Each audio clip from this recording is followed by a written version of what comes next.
Assalamualaikum warahmatullahi wabarakatuh. Sahabat budiman yang berbahagia, pecinta channel kajian Islami kisah nyata, memberikan dan menyediakan berbagai informasi dan cerita yang sangat kita tunggu. Berikut adalah kisah nyata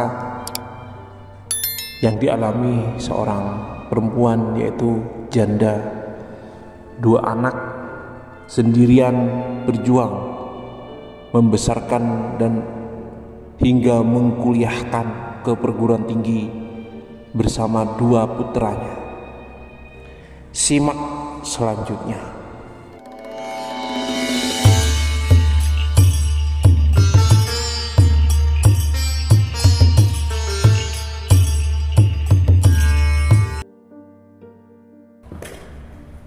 Aku tidak pernah membayangkan akan mengalami kepahitan hidup seperti yang aku alami. Kisah-kisah begitu tadinya aku kira sebatas dalam dongeng, sinetron, atau film saja. Tetapi dengan kepahitan yang aku alami, itu aku tak pernah lagi berani mengukur orang, baik itu kekayaannya, kebijaksanaannya, atau kepribadiannya. Dalamnya laut dapat diduga, hati orang siapa tahu. Begitu kata peribahasanya.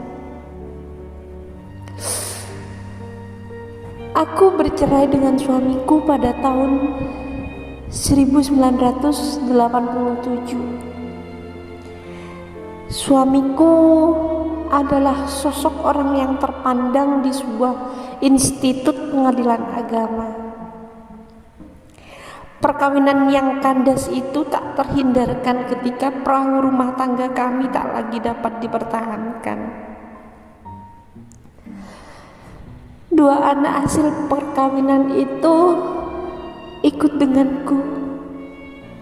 Di samping karena mereka selalu dekat denganku sebagai ibunya, juga karena tugas suamiku di kabupaten lainlah yang menyebabkan mereka lebih nyaman dan aman bersamaku. Wanita lain di tempat suamiku bekerja telah memikat hatinya dan melupakan kami sebagai keluarganya. Hal yang tak bisa aku terima adalah bahwa mereka sudah melakukan perkawinan atau pernikahan siri jauh sebelum aku mengetahuinya. Aku merasa dunia telah bertindak tidak adil padaku. Namun aku berusaha untuk tetap tegar dan menerima kenyataan ini. Masalahnya adalah bagaimana aku bertahan hidup, sedangkan aku bukanlah pegawai ataupun karyawan. Inilah yang sering membuatku menitikkan air mata. Aku bekerja serabutan, berdagang kain hingga kreditan barang elektronik. Aku kerjakan semuanya, asalkan dapat memberikan makan bagiku dan kedua anakku.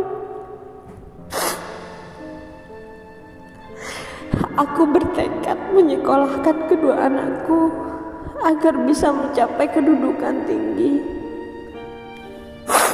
Dan satu-satunya cara adalah dengan menyekolahkan mereka setinggi-tingginya. Walaupun untuk itu aku harus berutang.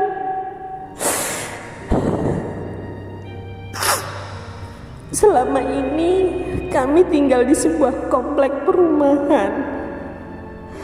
Sebuah keputusan ku ambil. Rumah itu aku kontrakkan pada seorang dosen. Hasil dari uang kontrakan itu dengan perhitungan yang menurutku sudah sangat matang, aku pakai untuk menyewa sebidang tanah dengan ukuran 4 x 6 meter persegi. Tanah yang hanya sacangkeo itu, di atasnya aku didirikan sebuah toko yang sederhana.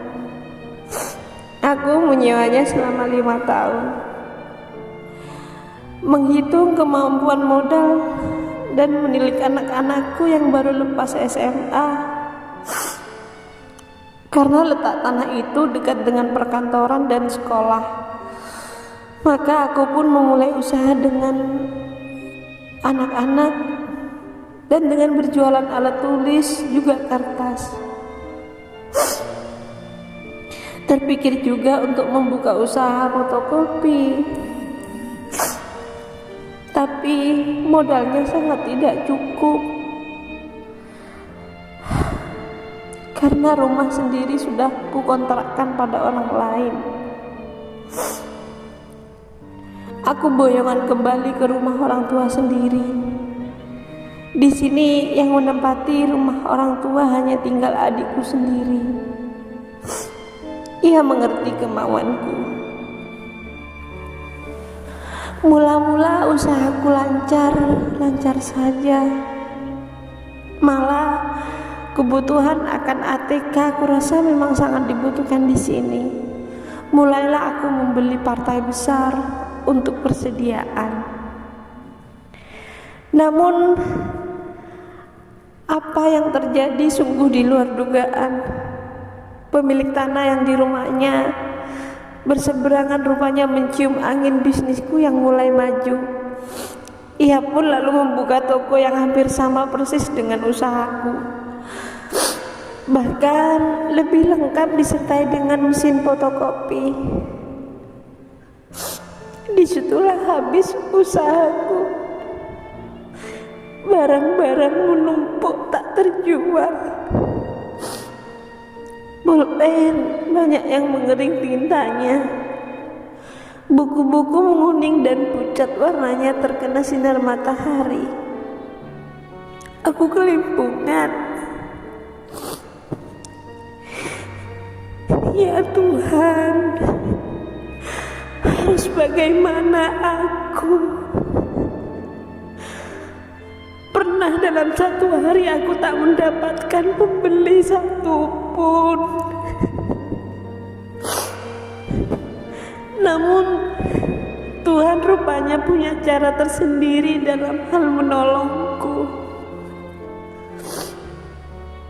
Anakku yang sudah kuliah di sebuah perguruan tinggi swasta di Bandung pernah membawa sepaket tas pinggang, tas sekolah, dan ini yang terbilang baru, tas yang bisa diikatkan di paha.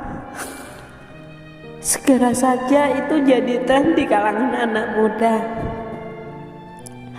Untuk sementara aku bisa bernafas lega. Barang-barang begini, ya walaupun bukan dari merek yang terkenal, untungnya juga lumayan. Pembaca, mungkin ada yang bertanya bagaimana aku memenuhi kebutuhanku, terutama kebutuhan biologis. Ya, pada awalnya memang begitu. Bahkan aku pernah memasuki perkawinan kedua dengan seorang ustadz yang kasihan pada nasibku. Namun perkawinan kami hanya bertahan 8 bulan saja. Tak ada kecocokan. Perceraianku yang kedua terjadi pada tahun 1997. Kami berpisah dengan baik. Terus terang, sesungguhnya aku sudah tak punya lagi niat membangun rumah tangga. Bukan trauma, tapilah Bang Bangin Kenji, aku sebenarnya takut pada siklus 10 tahunan. Bayangkan tahun 1987 aku pertama kali bercerai dengan suami yang pertama. Tahun 1997 juga terjadi perceraian yang kedua. Perasaanku berdebar kencang menjelang 2007 lalu. Peristiwa apa lagi? Derita apa lagi yang akan kujalani? Namun ternyata tahun 2007 lalu itu aku mendapat kabar yang menyenangkan sekaligus membahagiakan. Kedua anakku mendapat pekerjaan setelah merampungkan kuliah. Beban hidupku rasanya telah berkurang, bahkan hilang. Pada mereka, aku merasa butir-butir air mata dan keringatku tak sia-sia. Aku masih menggeluti toko tasku, masih sekecil dahulu. Tak ada yang berubah, selain di sana sini bocor. Walaupun penghasilanku kini amat sangat sedikit, tetapi aku dapat menerima keadaan ini. Roda nasib telah berputar dan masih akan berputar.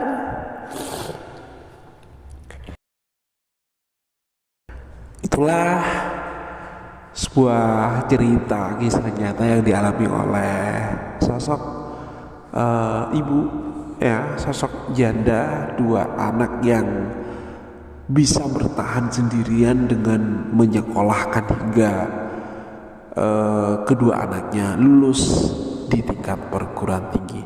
Oke, terima kasih untuk semuanya. Tonton terus dan jangan lupa like dan juga subscribe.